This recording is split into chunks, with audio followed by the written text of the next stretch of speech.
6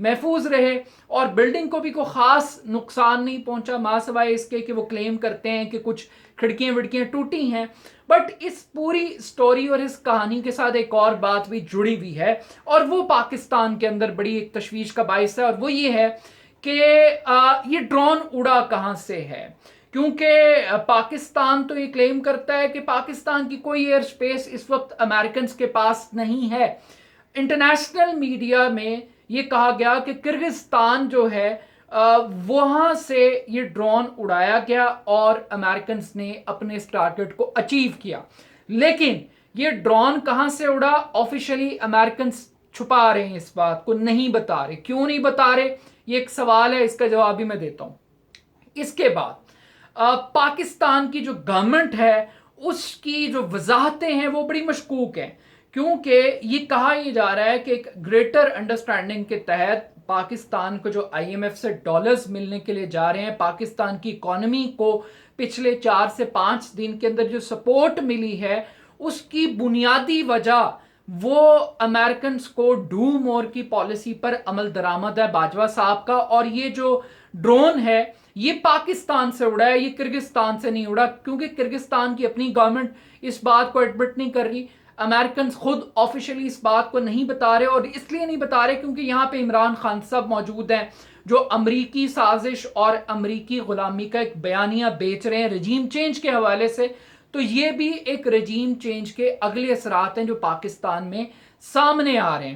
لیکن اس پوری واردات میں، اس پوری کہانی کے اندر جہاں پہ طالبان یہ کہہ رہے ہیں کہ ایسا کوئی ثبوت نہیں ہے کہ یہاں پر ایمن الظواہری موجود تھے، مگر یہ زیادہ امپورٹنٹ بات یہ ہے کہ ایمن الظواہری کون ہے، ان کا تعلق کیا ہے، یہ امریکنز کے لیے اتنا بڑا تھریٹ کیوں تھے.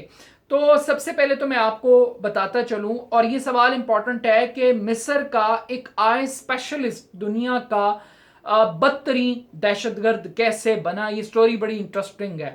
تو ایمن الظواہری کے بارے میں آپ کو مختصر ترین بتاتا چلوں کہ 1951 میں یہ مصر کے دارالحکومت قاہرہ میں پیدا ہوئے. ان کا تعلق ایک مذہبی گھرانے سے تھا، یہ علماء بھی تھے ان کی فیملی میں اور ڈاکٹرز بھی تھے، اور ان کے دادا جو تھے ایک بڑے مشہور مصر کے عالم دین تھے، سنی اسکول آف تھاٹ کے. ان کے جو چچا تھے وہ عرب لیگ کے سیکرٹری جنرل تھے، اور ابتدائی طور پر ان کا جو رجحان تھا وہ اخوان المسلمین کے ساتھ تھا. 15 سال کی عمر میں انہوں نے باقاعدہ طور پر جیل کاٹی ہے، اور پھر یہ شعبے کے لحاظ سے آئی سرجن تھے، آنکھوں کے ڈاکٹر تھے. انہوں نے مصر کے اندر اپنا کلینک بھی پریکٹس کیا آنکھوں کے علاج کے حوالے سے، مگر پھر اس کے بعد یہ شدت پسند تنظیموں کے ساتھ جڑ گئے. انہوں نے دنیا کے مختلف ملکوں کے دورے بھی کیے. پھر بالآخر ان کی کنیکٹیوٹی ڈیولپ ہوئی اسامہ بن لادن کے ساتھ، وہاں پر انہوں نے افغانستان کے اندر ایک بہت بڑا ایک نیٹ ورک قائم کیا امریکہ کے خلاف. یہ دنیا کے مختلف ملکوں کے اندر جب دورے کر رہے تھے تو چچنیا میں گرفتار بھی ہوئے ایک مرتبہ، اور روسیوں نے ان کو گرفتار کیا تھا. مگر اس گرفتاری سے رہائی کے بعد ایمن الظواہری جو تھے وہ اپنے اس مشن کے اوپر لگے رہے. یہ پاکستان میں بھی آئے پشاور سے، پھر یہ افغانستان چلے گئے. 9/11 کا ان کو ماسٹر مائنڈ سمجھا جاتا ہے. اسامہ بن لادن کے بعد یہ سیکنڈ چین آف کمانڈ تھے.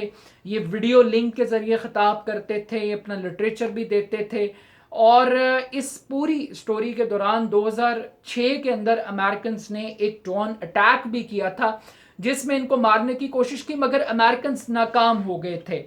تو یہ ساری کی ساری ایک کہانی. اور ایک سیف صاحب اب ایک نام آ رہا ہے اور کہا جا رہا ہے کہ ایک صاحب ہیں جو کہ اس وقت ایران کے اندر موجود ہیں، اور ہو سکتا ہے کہ وہ ایرانی انٹیلیجنس کی گرفت میں ہیں. ان کو ان کے بعد القاعدہ کا نیا سربراہ بنانے کی بات کی جا رہی ہے. But at the end of the day ابھی تک یہ کلیئرٹی نہیں ہے کہ جو ڈرون اٹیک ہوا اس میں جو ہلاک ہونے والا شخص ہے وہ واقعی ایمن الظواہری ہے. نہ امریکہ بتا رہا ہے، نہ طالبان بتا رہے. ڈرون اٹیک پاکستان سے اڑا یا کرغزستان سے اڑا، امریکنز یہ بھی نہیں بتا رہے. اس پہ بھی پردہ رکھ کے بیٹھے ہوئے ہیں.